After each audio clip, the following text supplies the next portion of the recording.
Bismillahirrahmanirrahim. Assalamualaikum warahmatullahi wabarakatuh. Alhamdulillah wa syukrulillah wa la hawla wa la quwata illa billah. Wassalatu wassalamu ala Rasulillah Muhammad ibn Abdullah wa ala alihi wa ashabihi wa man walah.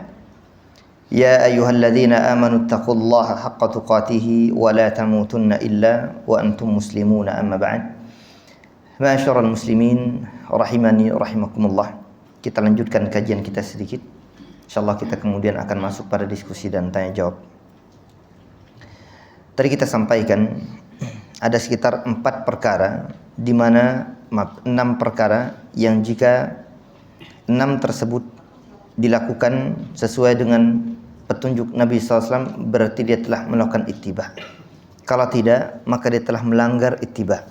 Artinya ittiba kepada Nabi tidak terwujud, tidak bisa terrealisasi sampai dia lakukan 6 tersebut. Di antaranya kita sebutkan jenis-jenis ibadah itu sendiri, termasuk juga sebab-sebab apakah disyariatkan sebab tersebut dalam Islam. Atau yang ketiga yaitu kadar ukuran berapa nih takarannya aktivitas ibadah tersebut. Atau yang keempat yaitu kaifiyah, tata caranya, apakah dilakukan sebelum atau sesudah. Seperti orang melakukan aktivitas ibadah sholat, sebelum sholat ada perkara yang harus dia lakukan, persyaratan sah sholat. Apa itu? Wudu. Maka sebelum orang melaksanakan ibadah sholat, dia hendaknya melakukan aktivitas wudu terlebih dahulu. Enggak bisa dibalik, sholat dulu baru kemudian wudu. Maka sholatnya sah apa enggak? Enggak. Begitu pula aturan main yang sudah ditetapkan. Seseorang ketika sholat itu adalah berdiri dulu, bukan sujud dulu. Ini kaifiyahnya. Jadi ketika seorang sujud dulu baru kemudian berdiri, enggak benar. Yang benar berdiri dulu baru kemudian ruku, nanti berdiri lagi kemudian sujud. Enggak bisa sekendak hati kita. Ini semua aturan sudah ditetapkan dalam syariat. Termasuk kaifiyah. Kaifiyahnya begini, begitu dan seterusnya. Tata cara beribadah kepada Allah Subhanahu wa taala. Kemudian dari sisi yang kelima atau perkara yang kelima, ditinjau dan dilihat dari sisi waktunya. Waktu ibadah tersebut. Kalau sudah ditetapkan aktivitas ibadah, ditetapkan waktunya, harinya, tanggalnya, maka tidak boleh cari waktu-waktu lain. Ibadah haji misalkan, sudah ditetapkan 3 bulan, Dzulqa'dah, Dzulhijjah dan Muharram. Itu di awal-awal. Maka di 3 bulan ini, di mana orang masuk bulan Dzulqa'dah sudah persiapan semua, mau berangkat haji semua nih. Yang mau haji, yang enggak haji, yang enggak berangkat ya kan. Jadi sini aja. Jadi dari bulan Dzulqa'dah udah persiapan tuh. Dzulhijjah puncak-puncaknya. Maka ini, jadi jangan nanti mau kemana? Mau hajian. Di bulan apa nih? Sekarang masih bulan Sya'ban. Haji kemana? Jadi enggak bisa melaksanakan ibadah haji kecuali karena memang menempuh perjalanannya memang panjang, berbulan-bulan. Kenapa? Jalan kaki. Ada enggak Pak yang kemungkinan pakai goesan sepeda itu aja berapa hari saya dengar yang alhamdulillah sampai juga di Saudi kan, dari Malang pada siapa sih? Benar, di Malang. Itu ceritanya goesan, Masya Allah. Antum tafadhal kalau mau ya kan. Jadi otomatis berangkatnya enggak bisa di bulan Dzulqa'dah. Maka bulan-bulan sebelumnya agar sampai nanti masuk bulan Dzulqa'dah atau bulan Dzulhijjah, persiapan untuk melaksanakan ibadah haji. Tapi ini maksudnya penunaian aktivitas ibadah itu sendiri. Contoh, penyembelihan kurban itu hanya pada 4 hari. 4 hari apa 5? 4. Tanggal berapa aja? Terus 13. Pas sebelum maghrib, sebelum tenggelamnya matahari di ufuk barat, tanggal 13 Dzulhijjah. Terakhir, saya mau nyembelih nanti deh di bulan Muharram deh Ustaz. Bisa? Enggak bisa. Enggak ngikuti sunnah Nabi SAW. Diterima memang, bisa dimakan sembelihan dia, tapi tidak dianggap sebagai kurban. Jangankan setelah, pas sebelum melaksanakan ibadah sholat, ada orang nyembelih terlalu semangat ya kan. Jam 5:30 dia sudah sembelih duluan. Kok sembelih duluan Pak? Biar nanti datang sudah dimasak sama istri. Masya Allah. Maka kira-kira diterima nggak sebagai kurban? Tidak, karena sudah ada waktu yang ditetapkan dalam syariat. Maka nggak usah buat-buat sendiri. Begitu pula yang keenam, yaitu tentang permasalahan tempat. Yang jika sudah ditetapkan dalam syariat, maka jangan buat-buat sendiri. Sebagaimana seseorang kalau mau i'tikaf misalkan, di mana kita kalau i'tikaf? Saya mau i'tikaf di rumah aja deh Ustaz, bukan i'tikaf tidur. Di rumah bukan tempat untuk i'tikaf. Tempat i'tikaf di mana? Di masjid. Allah Subhanahu wa taala mengatakan wala taqrabuhunna wala tubashiruhunna wa antum aakifuna fil masajid. Janganlah kalian berhubungan badan dengan pasangan-pasangan kalian sementara kalian beriktikaf di masjid. Kalimatnya masjid. Maka tidak boleh tidak sah iktikaf seseorang ketika dia iktikaf di rumahnya masing-masing. Maka iktikaf hanya ada di masjid. Dan semua perkara-perkara yang dikhususkan, termasuk juga tentang permasalahan-permasalahan tempat di mana orang kalau mau wukuf, di mana wukufnya? Nah, kalau wukufnya di Indonesia, wukuf apaan itu? Jadi nggak bisa. Jadi tempat-tempat pun sudah yang sudah ditetapkan, itu semua bagian dari bagaimana kita mengikuti sunnah Rasul Sallallahu Alaihi Wasallam. Nah, para jamaah Allah Subhanahu Wa Taala muliakan, kita kembali ke tadi. Jadi amalan itu bisa diterima oleh Allah Subhanahu Wa Taala ketika mengikuti Rasul Sallallahu Alaihi Wasallam. Nas-nasnya udah banyak. Di hadis-hadis tentang amalan ibadah ini, ibadah itu, tinggal membaca, memahami dengan benar, lihat bagaimana praktiknya para sahabat menjalankan hadis-hadis Nabi, ikuti mereka, cukup. Tapi ada sebagian kaum muslimin dengan inisiatif dia masuk nanti bulan Rajab di awal Jumat atau malam Jumat pertama di bulan Rajab, habis maghrib melaksanakan satu ritual ibadah dikenal dengan salat apa? Salat raghaib. Al-Imam An-Nawawi katakan, enggak benar. Itu bid'ah munkarah, perkara baru dalam agama yang diada-adakan. Kenapa? Karena enggak ada syariatnya. Jangankan hadis dhaif, hadis maudhu'nya aja enggak ada. Hadis palsunya aja enggak ada. Apalagi hadis yang lemah. Yang palsu aja enggak ada. Dibuat-buat oleh sebagian orang. Itu di bumi Syam pernah kejadian. Dan ternyata sampai ke tanah kita, tanah air Indonesia. Tidak sedikit kaum muslimin kalau sudah nanti masuk bulan Rajab. Bulan apa? Rajab. Karena bulan Rajab itu termasuk bulan sakral, Pak. Ada 4 bulan sakral. Apa aja? Dzulqa'dah, Dzulhijjah, Muharram dan Rajab. 4 ini. 4 bulan ini yang paling suci. Allah katakan dalam surat Taubah, Rasul sampaikan dalam Bukhari, Muslim dan yang lainnya. Disebut oleh Nabi, salasun mutawaliyat, yang 3 beriringan, Dzulqa'dah wa Dzulhijjah wal Muharram wa Rajab Mudhar alladzi baina Jumada wa Sya'ban. Dan bulan Rajab tengah-tengah antara bulan Jumadal Akhirat atau Jumadal Tsaniyah dengan bulan Sya'ban, Rajab. Tapi jangan buat-buat sendiri amalan, keutamanya ini, keutamanya itu, dari mana? Enggak ada. Ini yang kita katakan tadi, menetapkan sendiri amalan ibadah, ini enggak ikuti sunnah. Meskipun niatnya ikhlas. Karena syarat diterimanya amal enggak cukup sampai ikhlas doang, tapi juga harus sesuai dengan petunjuk Nabi SAW. Ini dia keutamaan orang yang berittiba kepada Rasul, insya Allah dia akan diterima amalannya. Kalau tidak, Rasul sudah tegaskan dalam Bukhari, Muslim dan yang lainnya. Abu Hurairah sampaikan, Ibunda Aisyah katakan juga, man amila amalan laisa alaihi amruna fahuwa rad. Siapa saja melakukan satu amalan yang dianggap itu bagian dari agama padahal bukan, tapi dia ada-adakan, ditetapkan waktunya, jenisnya dan seterusnya, maka amalan tersebut tertolak.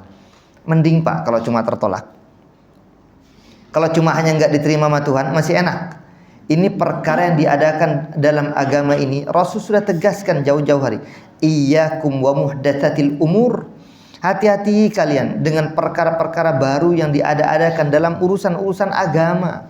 Yang jika tidak ada contoh, udahlah diem. Anggap, oh itu masih syubhat, masih ragu-ragu saya mau lakukan atau enggak, lakukan apa enggak.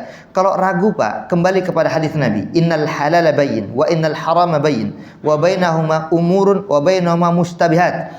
Kata Rasul, yang halal jelas, yang haram jelas. Perkara di tengah-tengahnya ada. Sebagian orang anggap enggak halal, enggak haram. Belum putih, belum hitam, belum jelas urusannya. Kalau bingung, belum tahu mana dalilnya untuk menunaikan dan melakukan aktivitas tersebut, apa kata Nabi SAW?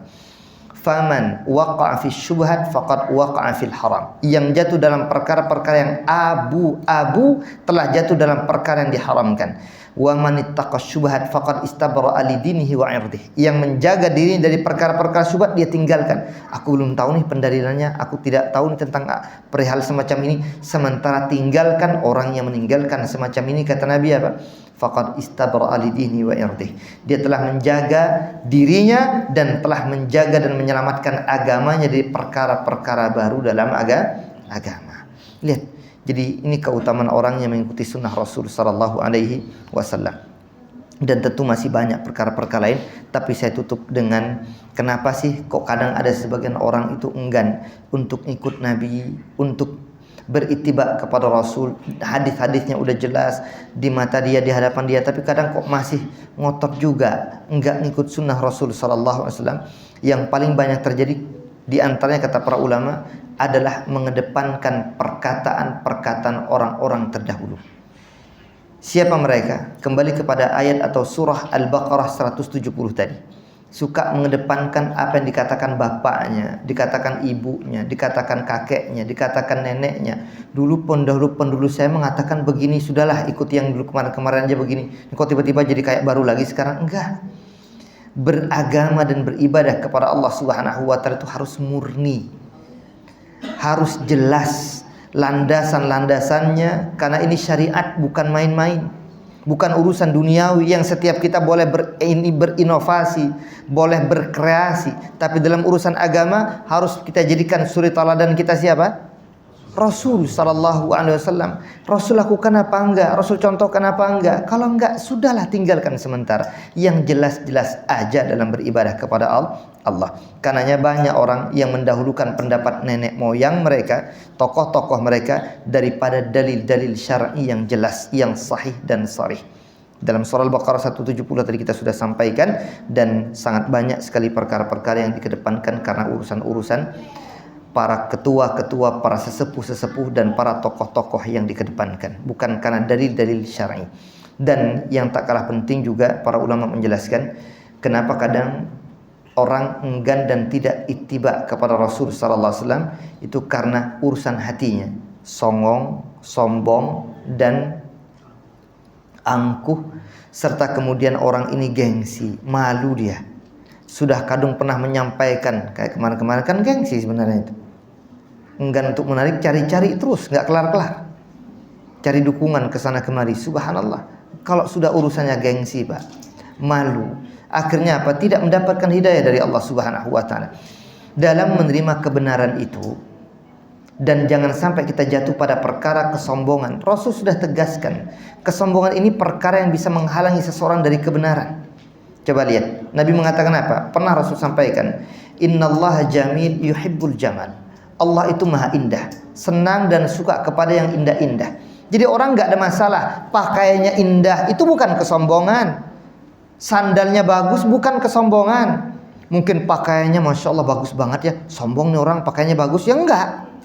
Orang nggak dikatakan sombong gara-gara pakaiannya bagus, motornya indah, mewah gitu ya. Sombong, ya enggak. Bukan gara-gara itu orang sombong. Sombong seperti apa? Nabi tegaskan dua karakter orang sombong itu. Al-kibru batarul haqqi, itu tuh. Wa ghamtun nas, dua. Yang pertama, menolak kebenaran yang datang kepadanya. Songong nih orang. Sombong dia. Yang kedua, wa ghamtun nas. Udah salah, nggak ngaku, sombong nih orang ya. Yang kedua, ngejek.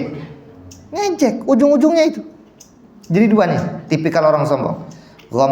Pertama, baturul haq, kebenaran datang disampaikan enggak dia terima, malah menghinakan orang yang membawa kebenaran. Subhanallah.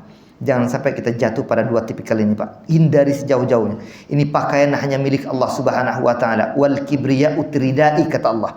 Kesombongan itu pakaianku, enggak boleh ada yang pakai. Yang pakai pertama kali siapa? Iblis. Ahsan. Iblis. Maka jangan pernah gugur dan jatuh kita pada kesalahan yang pernah dilakukan oleh pertama kali si iblis. Jangan pernah kita jatuh. Kesombongan itu masya Allah. Maka adalah kalau memang salah, aku udah. Nggak mungkin terhina kita salah, mengaku salah tuh nggak terhina. Justru Allah akan angkat kedudukan seseorang ketika dia mengaku kesalahan. Coba Anda lihat antum. Doa yang paling bagus itu adalah doa mohon ampun sama Tuhan. Rasul ajarkan sebaik-baik permohonan ampunan seorang hamba kepada Rabbnya adalah doa Sayyidul Istighfar.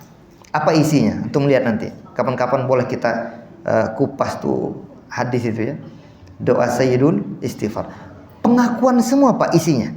Allahumma anta rabbi la ilaha illa anta khalaqtani. Ngaku dia. Khalaqtani wa ana abduk wa ana ala ahdik wa wa'dika mastata'tu a'udzubika min syarri ma sana'tu. Terus abu ulaka bi ni'matika alayya. Ngaku semua tuh pengakuan hamba semua. Abu ulaka bi ni'matika alayya wa abu ulaka bi dzambi faghfirli fa innahu la yaghfiru dzunuba illa anta. Pengakuan semua Pak isinya. Ngaku salah. Ngaku nikmat semua darimu ya Tuhan, aku ini hamba. Pengakuan Pak. Ini sebaik-baik istighfar. Bahkan Rasul mengatakan Sayyidul Istighfar, penghulu dan pimpinan istighfar. Baca itu, lazimkan. Agar kita kemudian mudah-mudahan kalau mati dalam keadaan husnul khatimah. Kenapa dicap Pak? Yang pagi harinya membaca ini, sebelum datang sore hari Allah ambil ajalnya, maka dicap kata Rasul min ahlil jannah, dia termasuk penduduk surga. Yang mati membaca ini di waktu sore, di waktu malam, sebelum datang waktu fajar, mati dia, maka dicap sebagai penduduk surga yang membaca dengan penuh peresapan. Makanya baca, resapi kalimat-kalimat itu. Ini penuh dengan pengakuan-pengakuan diri kepada Allah Subhanahu wa taala. Kita nih hina, kita nih enggak ada apa-apanya, begitu loh.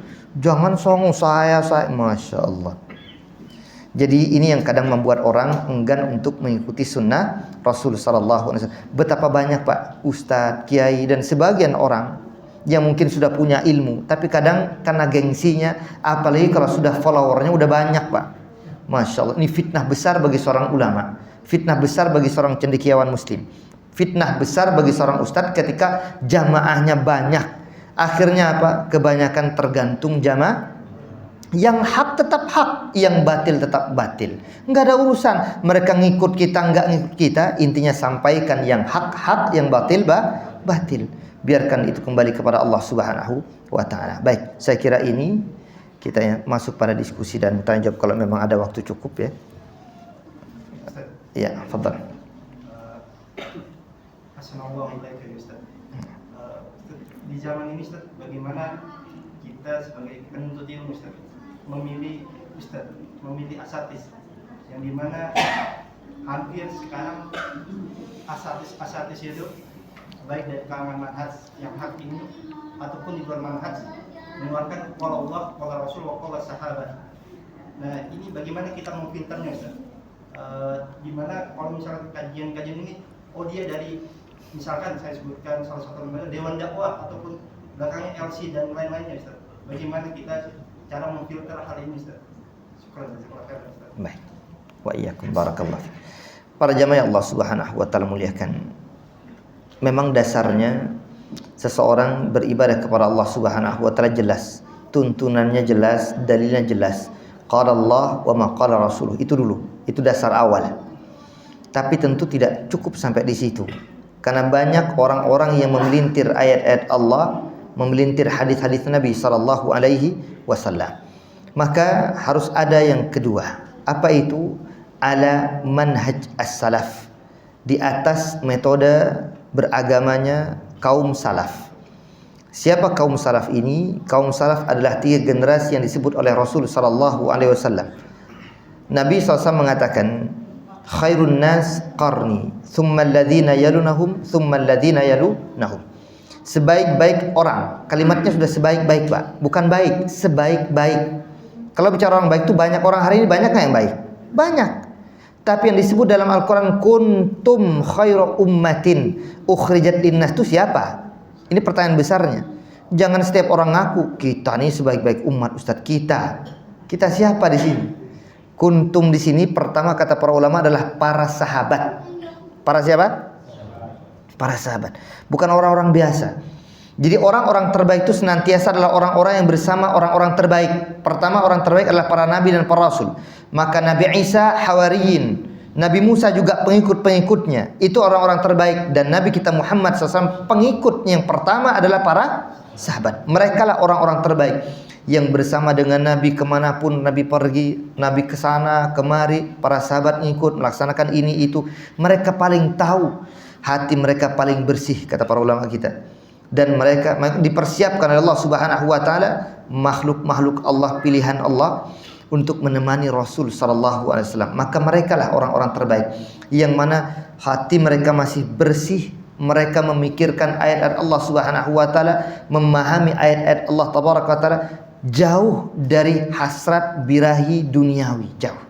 Beda dengan orang-orang hari ini, keilmuannya, otaknya Masya Allah cerdas, hafalannya kuat, tapi gara-gara fitnah followers ini menjadi masalah nih.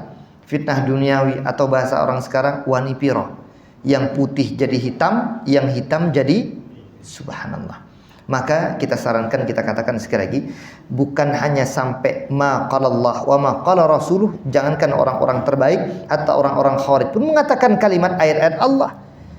Ketika ingin membantai Utsman bin Affan radhiyallahu an, dia keluarkan kalimat inil hukmu illa lillah. Tidak ada hukum kecuali hukum Allah. Kau tidak berhukum dengan hukum Allah. Subhanallah. Coba lihat tuduhan-tuduhan keji orang-orang Khawarij ingin membantai dan ingin mengkudeta Utsman bin Affan radhiyallahu anhu, membawa ayat-ayat Allah Subhanahu wa taala. Jadi yang salah bukan ayat Qur'annya memang. Yang salah bukan hadis Nabi yang sahihnya, bukan, tapi pemahaman terhadap teks ayat Al-Qur'an dan hadis-hadis Nabi SAW, termasuk orang-orang hari ini. Makanya kalau kita ingin berbicara Quran, jangan bicara pribadi. Jangan gara-gara saya ini pakar bahasa. Oke, bahasa tafadhal. Tapi ini Quran bukan sekedar bahasa. Quran bukan sekedar bahasa. Tapi ini ayat-ayat Allah, firman Allah Subhanahu wa taala. Pemahaman siapa yang semacam ini? Ada nggak satu aja? Pemahaman orang terbaik masa lalu yang mengatakan ini begini dan seterusnya. Kalau enggak, jangan coba-coba. Ini yang kita maksudkan. Jadi saya tidak ingin menyebut satu persatu permasalahan semacam, tapi saya secara global, secara umum saja. Karena memang juga lagi ramai hari akhir-akhir ini. Dan dulu juga sudah mulai ramai sebenarnya. Tapi banyak orang nggak ngeh dalam kasus-kasus. Hanya segelintir orang yang paham dan mengerti. Kalau di hadapan khalayak ramai yang nggak paham bahasa Arab, mungkin kagum semua. Tapi yang paham bahasa Arab ya tertawa juga. Ya, bukan kagum, malah tertawa. Para jemaah Allah Subhanahu wa taala, kita sampaikan. Maka yang kita jadikan patokan itu bukan hanya ayat Quran dan hadis Nabi, tapi pemahaman siapa tentang ayat ini dan hadis ini. Kalau pemahaman Anda, mohon maaf, Anda siapa? Tapi kalau para sahabat yang menjelaskan ayat ini, yang menjelaskan hadis ini, bagaimana prakteknya, mereka yang paling mengerti, maka orang belakangan entar dulu. Mereka lah yang dikedepankan. Kalau enggak ditemukan juga, Rasul sudah memberikan statementnya, sebaik-baik manusia, sebaik-baik adalah orang-orang yang hidup semasa denganku, yaitu para sahabat. Tapi ingat, yang semasa dengan Nabi itu banyak. Makanya ada salaf al-ummah, orang-orang terdahulu yang mendahului kita dengan kebaikan-kebaikan, salafunas salih, tapi juga ada salafunat talih.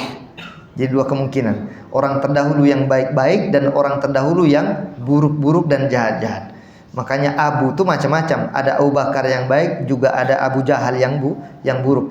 Jadi itu semua bersama Nabi, hidup bersama Nabi, tapi yang satu beriman, yang satu kufur. Yang kita ikuti yang beriman. Maka para sahabat yang kita ikuti, kalau tidak didapati dari kalangan mereka tentang ayat Quran ini apa penafsirannya, tentang hadis Nabi ini apa penjelasannya, maka turun sedikit, yaitu para tabi'in, orang-orang yang mengaji dan menimba ilmu langsung dari para sahabat. Ada Ikrimah, ada Mujahid. Maka baca dari pandangan-pandangan mereka tentang ayat-ayat Allah Subhanahu wa taala.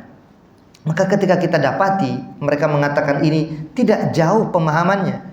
Kenapa? Dekat dengan Rasul sallallahu alaihi wasallam, tidak bertemu langsung tapi belajar dari murid Rasul sallallahu alaihi wasallam. Sehingga gak banyak penyimpangan, gak banyak keanehan-keanehan. Menafsirkan ini, menafsirkan itu, macam-macam. Saya tidak ingin bahas satu persatu. Boleh kapan-kapan kita bahas tentang macam-macam penafsiran orang tentang permasalahan ini, permasalahan itu, dan seterusnya.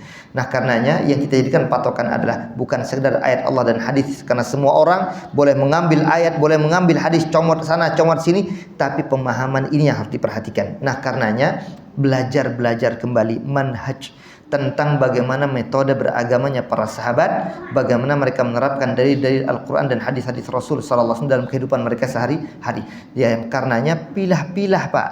Enggak setiap kajian bisa. Jangan berdalih dengan satu ungkapan khudz ma safa da' makadar. Ini enggak tepat ya disampaikan. Apa kata mereka? Khudz ma safa, ambil yang jernih, da' makadar, tinggalkan yang keruh. Dan diterjemahkan ke bahasa orang-orang hari ini, ambil baiknya, buang buruknya.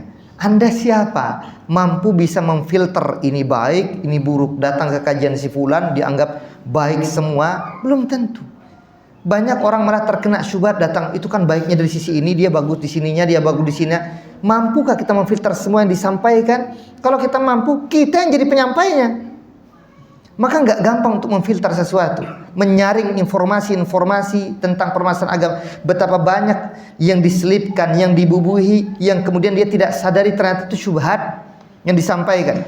Maka para ulama terdahulu hati-hati memilih siapa yang kita jadikan sebagai guru kita dalam beragama kepada Allah Subhanahu wa taala, agar jangan sampai salah pilih. Maka tanya si fulan, ada bahasa kita namanya tazkiyah, rekomendasi. Ustadz si fulan bisa nggak diambil ilmunya? Nggak gampang Pak menyampaikan. Kita di Indonesia ini enak amat.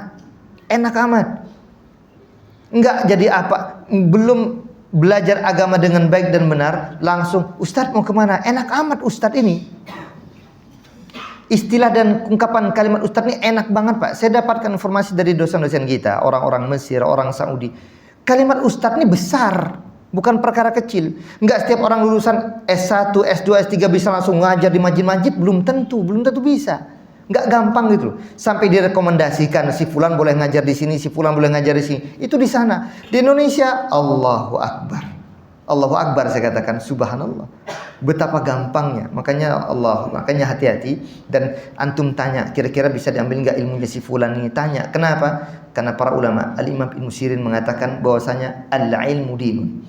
Fandur amman ta'khuduna dinakum. Ilmu ini bagian dari agama. Maka harus jeli, cermat dan teliti. Dari siapa? Ingat, dari siapa? Makanya jangan berdalil dengan kalimat tadi, undur maqila wala tandur man qala. Ini kadang nggak tepat kalimat ini. Di satu sisi ada baiknya, ada benarnya, tapi nggak semuanya benar kalimat semacam ini. Pokoknya asalkan kalimatnya benar, siapapun yang katakan ambil aja Ustadz selama dia benar. Masalahnya kapan dan seperti apa kita tahu ini benar? Kita kapan taunya? Kalau tidak kita mempelajari dengan baik dan benar dari orang-orang yang faham tentang kebenaran ini.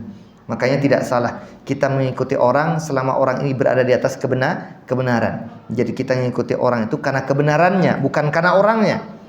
Tapi jangan kita mengikuti kebenaran. Satu ungkapan yang bagus dari Ustaz Zainal Abidin, saya kira kita diambil hikmahnya. Jangan kita mengikuti kebenaran karena orang. Karenanya nih hati-hati Pak. Kebetulan orang lagi benar kita ngikut, lagi dia salah ikut aja pokoknya, ini nggak boleh. Jadi kita ngikuti orang itu karena dia benar. Ketika dia nggak benar ya nggak ikut sementara. Begitulah seorang muslim yang baik.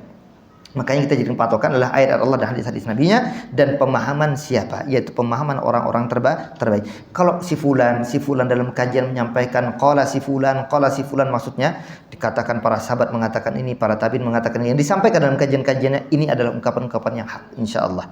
Maka ambil dari kajian. Tapi kalau menurut saya siapa Anda? Nah, ini jadi masalah. Maka jangan banyak-banyak berkuar-kuar masalah agama menurut saya. Menurut hemat saya, hemat Anda, hemat orang lain, maka jangan. Ini kalau urusan dunia, tafadhal menurut hemat saya. Tapi kalau urusan agama, menurut Allah dan Rasulnya. Maka banyak-banyak tanya, bisa nggak direkomendasikan si fulan untuk diambil ilmu agamanya. Khawatir salah pilih dan ujung-ujungnya malah terjadi kesalahan-kesalahan dalam permasalahan keagamaan dan kemudian semakin melenceng dan semakin jauh. Yang tak kalah penting Pak, selain kita mencoba untuk ikhtiar dan memilih, bertanya kemana kita harus mengaji dan seterusnya, yang paling penting banyak dekatkan diri kepada Allah dengan cara memohon dan berdoa. Rasul ajarkan kepada Ali bin Abi Thalib radhiyallahu anhu satu doa. Kalau kita bingung Pak, bingung. Ustadz si fulan mengatakan begini, Ustadz si fulan mengatakan begitu. Jadi bingung Ustadz. Masalah misalkan lebaran, mau ikut siapa?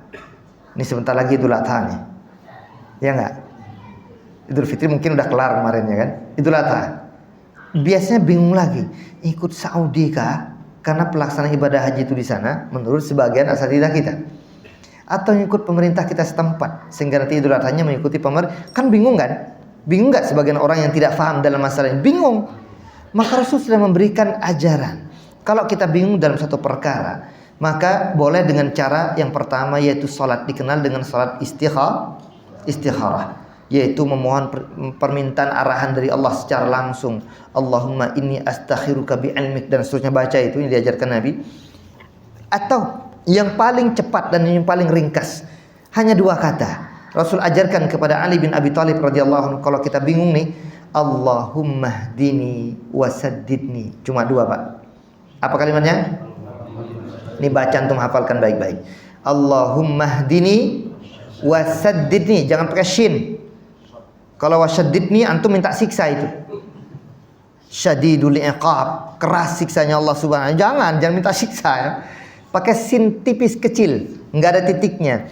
Wasaddidni, minta perbaiki, luruskan dan tepatkan sasaran pilihanku ya Allah. Ini bukan pemilihan pemilu yang kemarin, bukan. Allahumma hdini wasaddidni, ya Allah berikan petunjuk kepadaku jalanmu yang lurus. Wasaddidni, dan tolong bimbing aku ya Allah, berikan sasaran yang tepat yang kupilih ini, yang kira-kira paling benar, yang ini apa yang ini, apa yang itu, apa yang itu. Kan bingung kadang, maka minta pilihan langsung kepada Allah. Jadi nanti insya Allah dibimbing oleh Allah Subhanahu wa Ta'ala. Yang jarang orang malah lakukan ini. Dia banyak berusaha cari pandangan ini, dalil ini, minta sama Tuhan enggak. Ini yang berbahaya. Meskipun udah usaha, tapi karena tidak minta bimbingan dari Tuhan, dari Allah Subhanahu wa Ta'ala, nyasar juga. Jadi jangan mengandalkan otak, jangan mengandalkan kepintaran, kecerdasan dan kepintaran kita terbatas.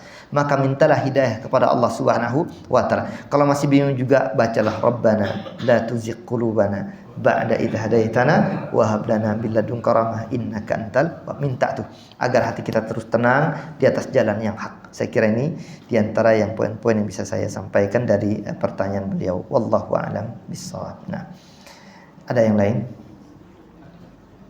Nah, fadhal. Berkaitan dengan hadis kursi tadi, apakah sama dengan hadis yang lain? Ada yang sahih, ada yang dhaif. Apakah yang maudhu juga, Ustaz? Baik. Yang kedua, Ustaz, masalah itibak kan harus berkaitan dengan waktu. Apa tadi? Berkaitan dengan itibak. Kan harus berkaitan dengan waktu. Nah, gimana dengan puasa Arafah besok, Ustaz? Apakah berkaitan dengan waktu juga atau yang di luar waktu itu, Ustaz? Baik. Masuk pertanyaan beliau pada pembahasan khilaf yang tadi saya sampaikan. Para jamaah Allah Subhanahu wa Ta'ala muliakan, semua hadis, baik hadis nabawi ataupun hadis qudsi, ada yang sahih, ada yang dhaif. Enggak ada perbedaan dengan para ulama. Jadi pertanyaan cuma sampai di situ. Saya tidak bisa jawab lebih karena pertanyaan cuma ada enggak hadis dhaifnya, hadis lemahnya, hadis palsunya. Ada. Semua hadis, baik hadis qudsi ataupun hadis nabawi, itu semua ada yang sahih, ada yang dhaif, ada yang palsu. Banyak, tidak sedikit. Itu disebutkan oleh para ulama. Al-Imam Al-Qastalani punya kitab khusus tentang ahadits al-qudsiyah, hadis-hadis qudsi. Itu bagus beliau punya dan dijelaskan oleh banyak para ulama. Nah, hadis-hadis qudsi pun juga ada hadis yang dhaif dan ada hadis yang qawi, hadis yang kuat yang sampai kepada Rasul dan Rasul sampai kepada Allah dari Allah Subhanahu wa Ta'ala dan beliau meriwayatkan itu dari Allah. Itu ya. Jadi ada. Adapun pertanyaan beliau yang kedua, yang ini memang ranah khilafiyah di kalangan para ulama, yaitu tentang berkenan permasalahan waktu. Para jamaah Allah Subhanahu wa Ta'ala muliakan. Hadis Rasul SAW ketika beliau mengatakan al-hajju arafah. Haji itu adalah arafah. Apa yang dimaksud dengan kalimat haji itu arafah? Apakah yang dimaksud haji itu hanya melaksanakan wukuf di arafah saja? Tidak.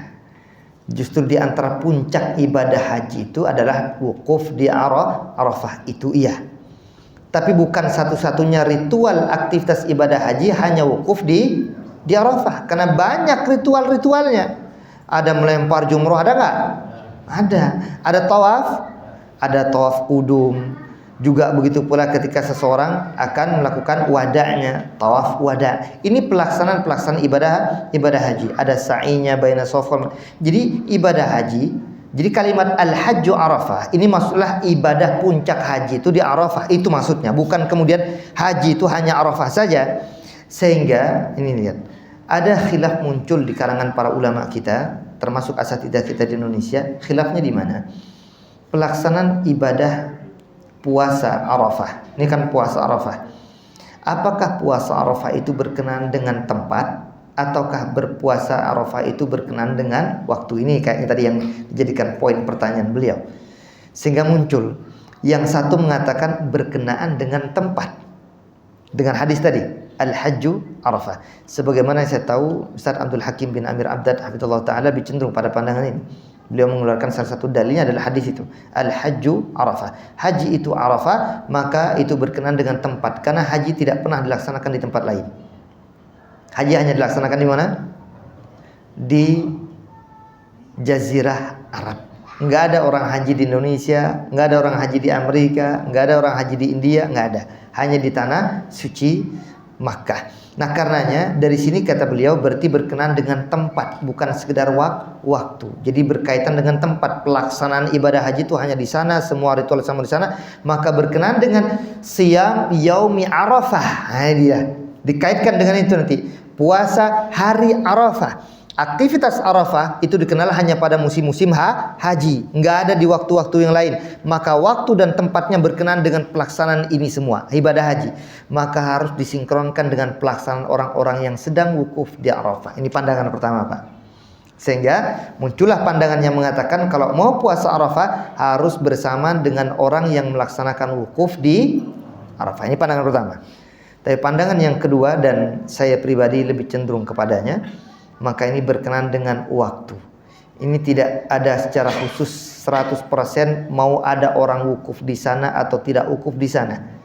Kayak misalkan kalau ada kejadian tertentu, dan sudah pernah kejadian menurut sejarah 30-an kali lebih pernah di Arafah tidak ada orang yang wukuf. Sekali lagi, hampir 30 kejadian di Arafah tidak ada orang yang wukuf. Ini menunjukkan berarti pernah ada kejadian orang tidak wukuf di Arafah. Apakah hilang kesunahan orang lain yang berada di negara lain, di tempat lain untuk melaksanakan ibadah puasa Arafah? Tidak hilang, tetap sunnah. Mau di sana ada orang yang wukuf, di sana nggak ada orang wukuf. Apalagi misalkan kalau terjadi pandemi kayak kemarin, kan sehingga tidak terjadi apa? Pelaksanaan, karena khawatir terjadi dan seterusnya. Hanya orang-orang setempat doang yang melaksanakan dari penjuru dunia, nggak terjadi. Kenapa? Khawatir semakin menjadi-jadi pandemi COVID-19 waktu berapa tahun yang lalu. Nah ini yang kemudian disebutkan oleh para ulama kita juga dengan dalil-dalil yang jelas.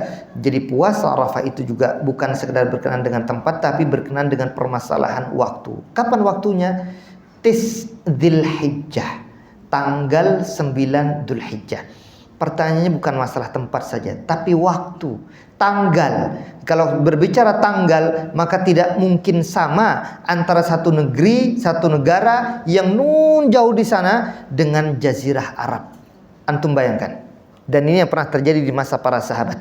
Abdullah bin Abbas radhiyallahu anhu, ini berbicara masalah hilal Ramadan. Hilal apa? Ramadan, yang juga ternyata pernah terjadi di kalangan para sahabat di masa Muawiyah bin Abi Sufyan dan sahabat Abdullah bin Abbas radhiyallahu anhuma. Terjadi perbedaan antara bumi Syam dengan Madinah. Terjadi apa? Perbedaan menyikapi tentang kapan melaksanakan awal Ramadan dan mengakhiri Ramadan, sehingga pelaksanaan ibadah salat Idul Fitr, karena kembali kepada tanggal tadi. Dan puasa Arafah pun disebutkan itu adalah Yaum Tis'idil Hijjah, tanggal 9 Dzulhijjah. Nah ketika menetapkan tanggal 9 Dzulhijjah, mau berbicara 9 itu kan harus ada satu dulu. Nggak bisa tiba-tiba sekonyong-konyong hari apa 9, nggak bisa. Sampai didatangkan tanggal kapan, bagaimana untuk mengetahui tanggal 1? Maka dicarilah di seluruh dunia. Di tempat sana mencari tanggal 1 Dzulhijjahnya kapan, di sini juga nyari tanggal 1-nya kapan. Kan begitu yang terjadi kan? Termasuk di Indonesia, cari tanggal 1 enggak ntar? Cari. Makanya nanti di akhir bulan Dzulqa'dah akan mencari kembali, dikenal dengan sidang itsbat. Mencari tanggal berapa, Pak? Bukan mencari tanggal 9, yang dicari tanggal 1-nya. Hilal kira-kira tanggal 1 Dzulhijjah itu kapan? Itu yang dicari. Otomatis Dengan berkesinambungan tak masuk tanggal 9, 10-nya itu nanti secara otomatis, dan itu pun akan dilaksanakan di seluruh dan di sepenjuru dunia. Jadi enggak nunggu Saudi. Ntar deh seluruh dunia nunggu Saudi. Kalau Saudi sudah ru'yat tanggal 1-nya hari Senin misalkan contoh aja, maka seluruh dunia harus tanggal Senin itulah tanggal 1 Dzulhijjah semua. Enggak. Setiap negeri pun, setiap wilayah, setiap negara, mau Mesir, mau Jazirah Arab yang lain, mau Qatar dan seterusnya, maka setiap mereka akan mencari hilalnya masing-masing di tempat di mana mereka berada, dan itu yang diterapkan di masa para sahabat. Sehingga inilah yang lebih saya cenderung kepadanya, termasuk melaksanakan ibadah ibadah puasa di tanggal 9 Dzulhijjah yang kita kenal dengan puasa Arafah. Allahu Akbar. Inni ahtasibu 'ala Allah. Aku berharap kepada Allah Subhanahu wa ta'ala, kata Rasul dalam pelaksanaan ibadah puasa Arafah itu, an yukaffira sana allati qablah wa sana allati ma ba'dah, bisa menghapus dosa-dosa sebelum dan dosa-dosa setahun setelah. Allah, ini besar sekali keutamaan orang yang melaksanakan ibadah puasa Arafah. Karenanya saya pribadi masih cenderung pada pandangan sebagian ulama yang mengatakan setiap wilayah, setiap negeri punya matraknya masing-masing, dan mereka menetapkan tanggal 1 pun itu masing-masing setiap negeri, tidak nunggu keputusan dari pemerintah Saudi kapan tanggal 1 bulan Dzulhijjah. Untuk Saudi iya, karena berkenaan dengan pelaksanaan ibadah haji itu sendiri. Adapun orang-orang yang jauh di luar Saudi, maka mereka tidak harus mengikut Saudi dalam menetapkan tanggal 1 Dzulhijjah, tapi ditetapkan pada masing-masing wilayah, karena tanggal itu tidak sama di setiap wilayah dan setiap negeri, dan ini yang lebih cenderung kepadanya. Wallahu a'lam bishawab. Dan tentu masih banyak pendalilan-pendalilan yang lain, tapi butuh waktu dalam penjelasannya. Saya kira sampai di sini yang saya ketahui. Wallahu a'lam bishawab. Udah jam 8, Pak. Mungkin kita sudahi sementara ya. Kecuali kalau masih ada yang mau dipertanyakan yang tidak makan waktu antum. Akhwat, ummahat, tidak ada pertanyaan? Kalau tidak ada, sepakat ya. Kita sudahi, mudah-mudahan yang sedikit ini bermanfaat untuk saya dan kita semua. Amin ya rabbal alamin. Wassallallahu ala nabiyina Muhammad wa ala alihi wa sahbihi wasallam. Subhanakallahumma wa bihamdika asyhadu an la ilaha illa anta astaghfiruka wa atubu ilaik. Assalamualaikum warahmatullahi wabarakatuh.